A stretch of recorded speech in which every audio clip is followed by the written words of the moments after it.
Olá pessoal, tudo bem? Aqui é o professor Ivan. Vamos dar início a mais uma aula de limites, tá? E o tópico dessa aula serão os limites fundamentais.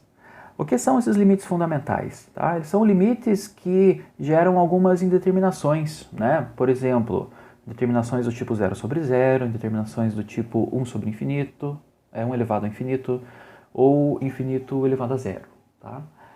Nós vamos ver nessas aulas aqui três limites fundamentais. Começando por este, que é o limite de x tendendo a zero de seno de x sobre x. Nós sabemos que o seno de zero é igual a zero, e nós também sabemos que aqui no denominador, né, como x vai para zero, isso daqui também tende a zero. Tá? Nesta proposição, nós temos que o limite de x tendendo a zero de seno de x sobre x é igual a 1. Isto é demonstrável, vamos falar assim, tá? Mas nós não vamos nos preocupar, né, com essa demonstração. Tem no livro texto, né, qualquer livro de cálculo vai apresentar essa demonstração, né, vários sites da internet tem esse tipo de coisa, e nós vamos focar aqui na resolução de exercícios aplicando esse tipo, né, de limite fundamental. Como que funciona para a resolução de exercícios utilizando os limites fundamentais? Eles aparecem frequentemente em exercícios, né, no cálculo de limites.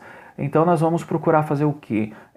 Transformar a nossa função, né, o nosso limite, de forma que ele fique parecido, né, com o limite fundamental. Aí nós simplesmente vamos fazer o quê? A substituição do limite, né, pelo valor dado na nossa proposição. Nesse caso, o limite de x tendendo a zero, de seno de x sobre x igual a 1.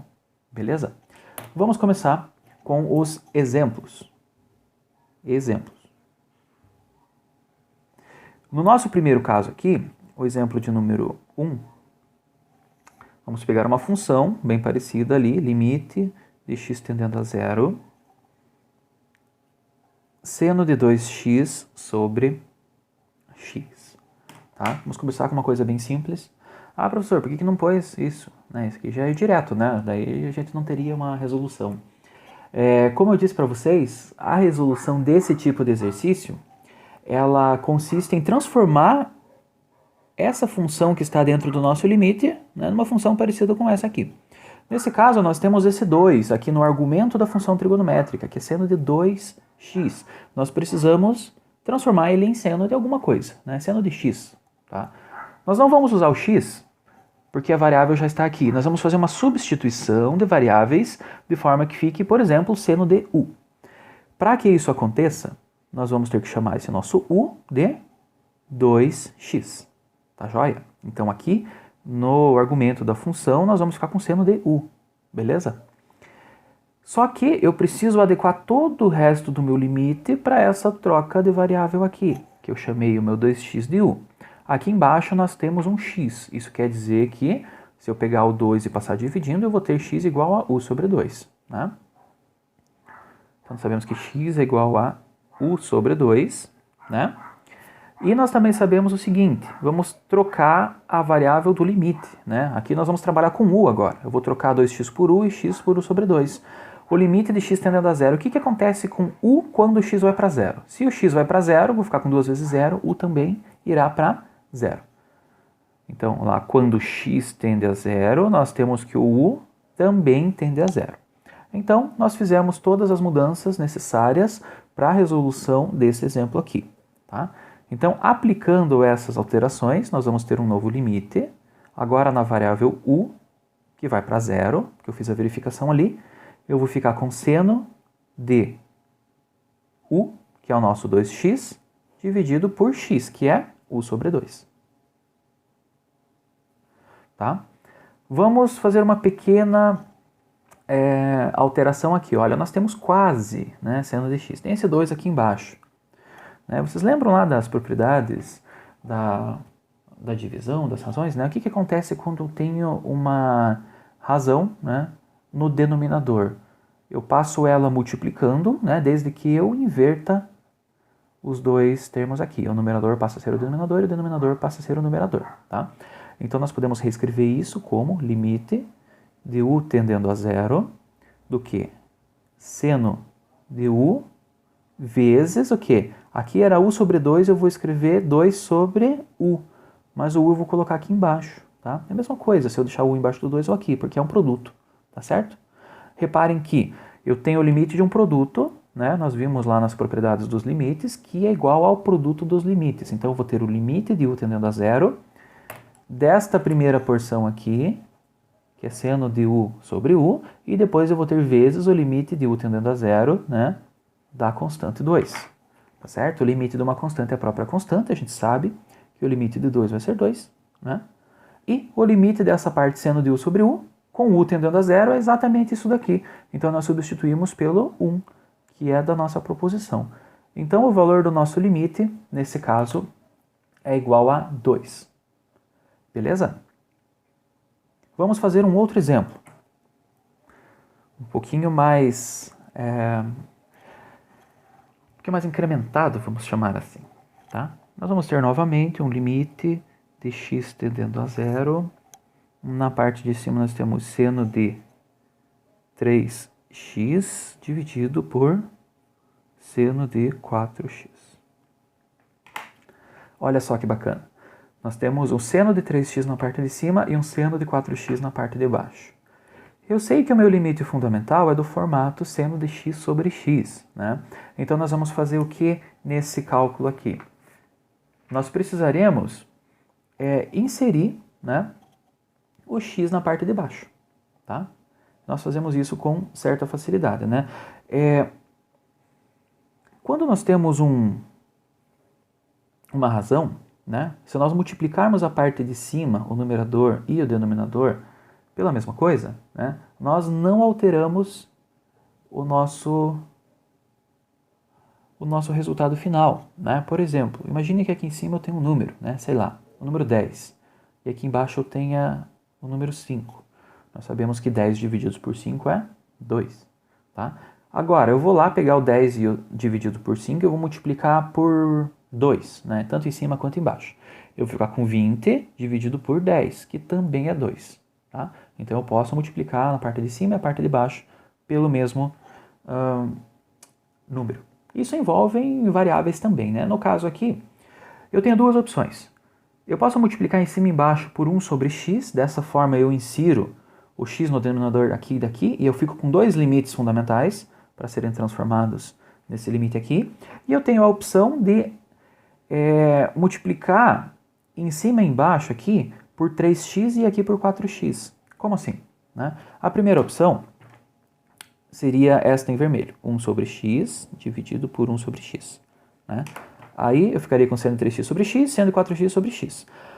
Só que nesse caso eu teria que fazer uma substituição de variáveis na parte de cima, 3x igual a u, por exemplo, como a gente fez nesse exemplo aqui. Ou então, né, eu precisaria substituir o 4x aqui por uma outra variável, v. Né? Então, nesse limite de baixo, sendo de 4x sobre x, eu teria o limite de v tendendo a zero e o limite de u tendendo a zero ali. Eu posso fazer uma substituição, né, que também vai ter esse formato. Eu vou colocar aqui em outra cor, tá? Nós vamos usar só uma delas. Que é o seguinte, eu vou colocar 3x na parte de cima, dividido por 3x aqui, e aqui embaixo 4x dividido por 4x. Tá? Reparem que a regra é a mesma, tá? Só que eu apliquei apenas no numerador, eu apliquei uma razão aqui que eu poderia cancelar e volta a ser 1, e no denominador eu também apliquei, né, essa multiplicação, né, por uma fração aqui que cancelado também retornaria 1. Qual é a vantagem de utilizar essa divisão em roxo, né, 3x em cima e 4x embaixo? Eu não preciso fazer a substituição de variáveis, tá? Porque aí eu vou trabalhar com o 3x e o 4x do denominador, né, na verdade do numerador aqui em cima. Eu só vou isolar eles ali e eu já vou ficar apenas em x, eu não vou precisar fazer a troca, né, de variáveis. Eu vou optar por trabalhar com a forma roxa, tá? Então a gente vai esquecer essa forma vermelha, tá? Eu vou colocar aqui entre colchetes e fazer um x. É possível, o procedimento é exatamente igual aqui de cima. Claro, um para o numerador e outro para o denominador. Então são duas contas assim. E vamos trabalhar com o roxo, que é um pouquinho diferente, beleza? Como que vai ficar aqui o nosso limite? Vai ficar lá o limite de x tendendo a zero. Na parte de cima, seno de 3x sobre 3x, vezes, né, um 3x, lembrando, ó, um 3x embaixo e outro 3x ali que sobrou. Tudo isso dividido por seno de 4x sobre 4x vezes 4x. Tá joia? O que eu vou fazer agora? Eu vou pegar esse 3x aqui que não faz parte do seno e esse 4x que não faz parte do seno e vou jogar lá na frente, tá? Então, nós vamos ficar aqui com o limite de x tendendo a zero. O 3x é um numerador, ele vem aqui, 3x dividido por 1 sobre 4x, né? Nós podemos colocar aqui, desculpa, é esse 4x aqui, né? Então, aqui fica 4x na parte de baixo, vezes a parte com os senos. Seno de 3x sobre 3x dividido por seno de 4x sobre 4x. Reparem que os 3x e os 4x que vieram aqui para frente são esses circulados em vermelho, tá? Aí os outros ficaram aqui com as suas respectivas razões. Tudo bem? Olá, pessoal. Vamos dar uma olhada aqui. Aqui eu tenho 3x sobre 4x. Eu posso simplesmente fazer o cancelamento do x com o x, né? Aí eu fico só com 3 sobre 4. E o limite da constante, né, é a própria constante. Então eu posso escrever 3 sobre 4, limite de x tendendo a zero, da parte com os senos. Seno de 3x sobre 3x dividido por seno de 4x sobre 4x. Tá? O que eu vou fazer agora? Né? Nós sabemos que o limite de uma razão é a razão dos limites. Então eu vou ficar com um limite na parte de cima e um limite aplicado na parte de baixo. Vou voltar aqui para baixo. Né? Nós temos que tudo isso será igual a 3 sobre 4.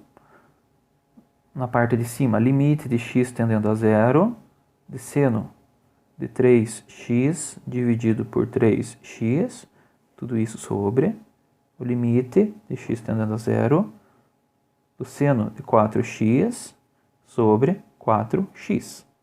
Olha lá. Eu tenho um limite de x tendendo a zero, né, de 3x sobre 3x, ou seja, eu posso substituir esse 3x aqui, só imaginando, por u. Né? Então vai ficar seno de u sobre u e isso aqui vai continuar indo para zero. Então é a mesma coisa que eu tenho aqui, ó, pessoal. Seno de alguma coisa sobre essa mesma coisa. No caso aqui é 3x. Então essa parte de cima vale 1. A mesma coisa acontece na parte de baixo. Então tudo isso daqui vai resultar em 1. E a parte de baixo aqui é a mesma coisa, né? Porque eu tenho seno de 4x sobre 4x, que também vai retornar 1.